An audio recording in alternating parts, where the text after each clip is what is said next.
કાંકરેજ તાલુકાના તાતિયાણા ગામના રસ્તાઓ કાદવ કીચડથી ખદબદી રહ્યા છે અને બાળકો સ્કૂલમાં અભ્યાસ કરવા જવા માટે મજબૂર બન્યા. જવાબદાર કોણ?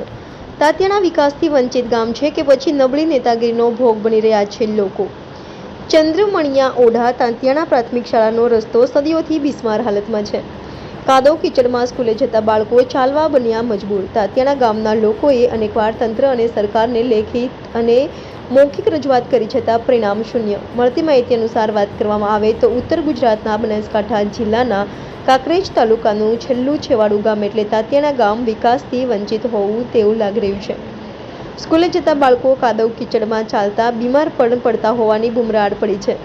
કોઈ ગામના વૃદ્ધ માણસ બીમાર પડે કે પછી કોઈ મહિલાને ડિલિવરીનો પ્રસંગ હોય તો 108 પણ આવી શકતી નથી અને પછી મજબૂરીના કારણે લોકોને ટ્રેક્ટર વડે ન છૂટકે દવાખાને ખસેડવામાં આવે છે. ત્યારે લોકોના જીવ તાળવે ચોંટી ગયા છે અને બાઇક પર સવાર થઈને જીવના જોખમે મુસાફરી કરીને બાળકોને અભ્યાસ માટે સ્કૂલમાં મૂકવા જવું પડે છે. ત્યારે ગામના લોકોને પણ કાદવ કીચડમાં મુસાફરી દરમિયાન ભારે હાલાકી પડી રહી છે. આ શાળા તાતિયાણા ગામથી અંદાજિત 2.5-3 કિલોમીટર આવેલી છે. ત્યાં 250 થી 300 માણસની રોજે રોજ અવર જવર થાય છે.